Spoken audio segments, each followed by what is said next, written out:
ನಟ ದರ್ಶನ್ಗೆ bail cancel, ಮುಖಕ್ಕೆ ಹೊಡೆದಂತೆ ರಿಯಾಕ್ಷನ್ ಕೊಟ್ಟರು ನಟಿ ರಮ್ಯಾ.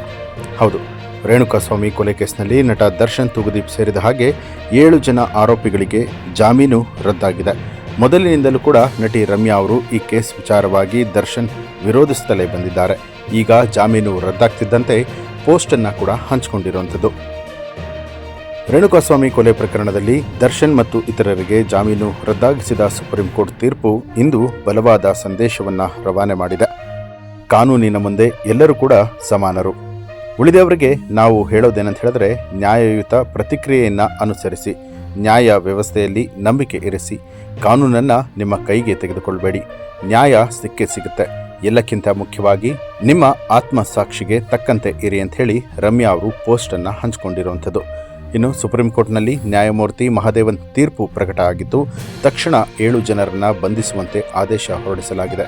ಚಿತ್ರದುರ್ಗದ ರೇಣುಕಾಸ್ವಾಮಿ ಹತ್ಯೆ ಪ್ರಕರಣದಲ್ಲಿ ಆರೋಪಿಗಳಾದ ನಟ ದರ್ಶನ್ ಸೇರಿದಂತೆ 7 ಮಂದಿಗೆ ಹೈಕೋರ್ಟ್ ಜಾಮೀನನ್ನು ಕೊಟ್ಟಿತ್ತು. ಬೆಂಗಳೂರಿನ ಪರಪ್ಪನ ಅಗ್ರಹಾರ ಜೈಲಿನಲ್ಲಿ ದರ್ಶನ್ ಅವರಿಗೆ ಐಷಾರಾಮಿ ಸೌಲಭ್ಯವನ್ನು ಕೊಡಲಾಗಿತ್ತು. ಅವರು ಆರಾಮಾಗಿ ಉಳಿದ ರೌಡಿಗಳ ಜೊತೆಯಲ್ಲಿ ಕೂತಿದ್ದಂತಹ ಫೋಟೋ ಕೂಡ ವೈರಲ್ ಆಗಿತ್ತು. ಐಷಾರಾಮಿಯಾಗಿ ಅಲ್ಲಿರೋದಕ್ಕೆ ಸಹಾಯ ಮಾಡಿದ್ದ ಜಿಲ್ಲಾಧಿಕಾರಿಗಳನ್ನು ಕೂಡ ಸಸ್ಪೆಂಡ್ ಮಾಡಿ ಆದೇಶವನ್ನು ಹೊರಡಿಸಲಾಗಿತ್ತು. ಇನ್ನು ಇದೀಗ ಬಂದಿರುವಂಥ ಅಪ್ಡೇಟ್ ಪ್ರಕಾರವಾಗಿ A1 ಆರೋಪಿಯಾಗಿರುವಂಥ ಪವಿತ್ರ ಗೌಡ ಅವರನ್ನು ಈಗಾಗಲೇ ಅರೆಸ್ಟ್ ಮಾಡಲಾಗಿದೆ. ಅದರಂತೆ ನಟ ದರ್ಶನ್ ಕೂಡ ಪತ್ನಿ ಜೊತೆಯಲ್ಲಿ ಅಪಾರ್ಟ್ಮೆಂಟ್ನಲ್ಲಿ ಇದ್ದಂಥ ಸಂದರ್ಭದಲ್ಲಿ ಪೊಲೀಸರು ಅವರನ್ನು ಕೂಡ ಬಂಧನಕ್ಕೆ ಒಳಪಡಿಸಿದ್ದಾರೆ. ಈಗಾಗಲೇ ಇಬ್ಬರನ್ನ ಕೂಡ ಮೆಡಿಕಲ್ ಚೆಕಪ್ಗೆ ಅಂತ ಹೇಳಿ ಕಳುಹಿಸಲಾಗಿದೆ ಅನ್ನುವಂಥದ್ದು ಇದೀಗ ಬಂದಿರುವಂಥ ಮಾಹಿತಿ.